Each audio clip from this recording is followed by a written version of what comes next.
নমস্কার, আমি অনির্বাণ। আমাদের চ্যানেল আপনাদের সকলকে স্বাগত। আজকে এই ভিডিওতে কথা বলবো কেউ বলে বিপ্লবী, কেউ বলে ডাকাত এই সিনেমাটার ট্রেলার নিয়ে। তো চলুন ভিডিওটি শুরু করা যাক।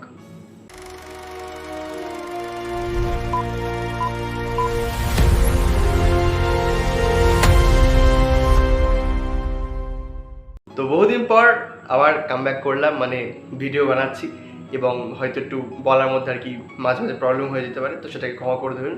তো কেউ বলে বিপ্লবী, কেউ বলে ডাকাত, মানে সংক্ষেপে একটা কেবি দিয়ে কি বলা হচ্ছে এটা। তো যাই হোক, এই সিনেমাটার গান এখন পর্যন্ত শুনিনি আমি, কিন্তু যে টিজারটা বেরিয়েছিল দেখেছিলাম, টিজারটা আমার বেশ ভালো লেগেছিল।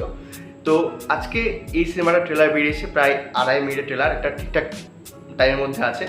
এবং যেহেতু এর মধ্যে যে আলাদা করে কি রিভিল হবে না হবে এর কোনো মানে একটা ধোঁয়াশা রাখার কোনো ব্যাপার নেই। তো অনেকটাই কিন্তু এই ট্রেলারে দেখানো হয়েছে যে এই যে অনন্ত সিংহ ছিলেন, তার যে লাইফ, তিনি কীভাবে স্বাধীনতা আন্দোলনে কাজ করেছেন, মানে তিনি কীভাবে এই আন্দোলনে অংশগ্রহণ করেছিলেন, তার যে জার্নি, স্বাধীনতার আগে তার যে জার্নি এবং স্বাধীনতার পরে তার যে জার্নি, সবটাই আর কি মানে প্রেজেন্ট করা হবে। এবং আমরা তো জানি যে এটা আর কি তারই নিজের লেখা কেউ বলে ডাকাত, কেউ বলে বিপ্লবী, এই বইটার পর কি আধারিত করে তৈরি করা হচ্ছে। তো আমরা জানি যে কী হবে আসলে। হ্যাঁ, এবার বিষয় হচ্ছে যে কীভাবে প্রেজেন্ট করা হচ্ছে। দেখুন, এর আগে যখন বাঘা যতীন বানিয়েছিলেন দেব, মানে তিনি তো বানাননি, হ্যাঁ, তো সেই সিনেমাটা একদিকে যেমন প্রশংসা পেয়েছিল তেমন আরেকদিকে সমালোচনাও পেয়েছিল। এবার আবার যখন সেরকম একটা কাজ হচ্ছে, তখন এক্ষেত্রে সব থেকে যেটা জরুরি যে কীভাবে সিনেমাটা আসলে ওই টাইম লাইনটাকে ধরবে এবং কীভাবে ইমোশনালি মানুষকে কানেক্ট করবে। তো এখানে প্রথমত যেভাবে দৃশ্যগুলো দেখানো হয়েছে পর ট্রেলার কাটিংয়ে, একটা বেশ ভালো ব্যাপার রয়েছে। হ্যাঁ, এবং জিতকে যেভাবে লার্জার দ্যান লাইফ প্রেজেন্ট করা হচ্ছে সেটা কিন্তু বেশ ইন্টারেস্টিং। মানে তার যে এই যে বিভিন্ন বয়সে তার যে অভিনয়, তার চোখের যে এক্সপ্রেশন। আচ্ছা, এখানে আপনারা জানেন যে তিনি একটা বোধহয় সিনেমাও প্রডিউস করেছিলেন, অনন্ত সিংহ। হ্যাঁ, সেটা ছিল জমালয় জীবন্ত মানুষ। তো এটা কিন্তু বেশ একটা ইন্টারেস্টিং ব্যাপার যে ওই সিনেমাটা তিনি বানাবেন, ভানু বন্দ্যোপাধ্যায় আসবেন, ওই পোর্শনগুলো যেভাবে দেখানো হবে, কিংবা মাস্টারদা সূর্য সেনের সাথে তার যে আর কি এগিয়ে চলা এই বিপ্লবী আন্দোলনে বা স্বাধীনতার আন্দোলনে, সেগুলো যে দেখানো হবে এবং সেখানে যেভাবে আর কি প্রত্যেকটা কাস্ট সেট করা হয়েছে, বিভিন্ন আর কি যেভাবে তার যে জিতের যে আর কি বিভিন্ন সিনগুলো ওখানে প্রেজেন্ট করা হচ্ছে, সেগুলো কিন্তু বেশ ইন্টারেস্টিং।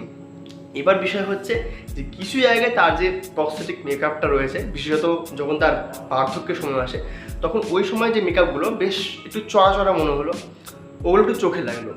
এবার গানগুলো শুনিনি, তবে ব্যাকগ্রাউন্ডে কিছু গান তো শুনলাম এই ট্রেলারের মধ্যে, যেগুলো আমার কিন্তু ঠিকঠাক লাগলো। আর আমার যে ধারণা তার যে লাইফ, সেটাকে অ্যাকচুয়ালি খুব কনসাইজভাবে ভালোভাবে প্রেজেন্ট করা হবে। তবে ওই যে বিপ্লবী লাইফটা, তারপর যে ডাকাতি লাইফটা, অর্থাৎ মানে স্বাধীনতার আগে তিনি যা করেছিলেন, স্বাধীনতার পরে তার যে অবদান বা তার সাথে যে ইনজাস্টিস হয়েছিল, সেটা কিন্তু বেশ ইম্পর্ট্যান্ট রোল মানে প্লে করতে চলেছে। এবং আর একটা ইন্টারেস্টিং ফ্যাক্ট, এখানে একটা ডায়লগ রয়েছে যে জিতকে মানে অনন্ত সিংহকে কেউ জিজ্ঞেস করছে যে সিনেমাটার নাম কী হবে, তো তিনি বলছেন যে ক্রান্তি ফিরে এলো। এখান থেকে একটা বেশ ভালো আর কি রাইটিংয়ে, মানে ডায়লগ রাইটিংয়ে একটা বেশ সুন্দর রেফারেন্স রয়েছে যে জিতের যেটা সিনেমা ছিল ক্রান্তি, সেটাকে একটা মানে ট্রিবিউট দেওয়া হচ্ছে, মানে আমি মনে করি যে ক্রান্তি ফিরে এলো। তো হতে পারে যে এই সিনেমাটা তার আরেকটা মাইলস্টোন হতে চলেছে লাইফের।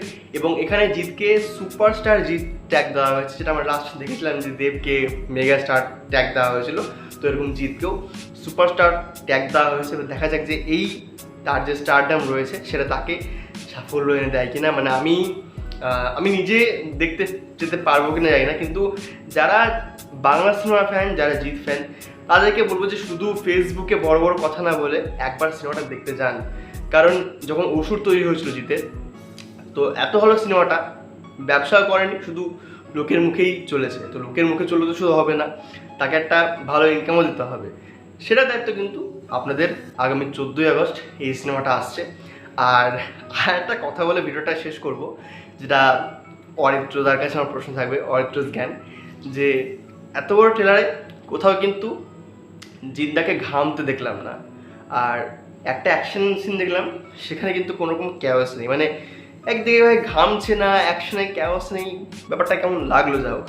তো যাই হোক, এই ছিল আজকে ভিডিওটি ভালো লাগলে লাইক করুন, কমেন্ট করুন, শেয়ার করুন, আমাদের চ্যানেলটি অবশ্যই সাবস্ক্রাইব করুন। ধন্যবাদ।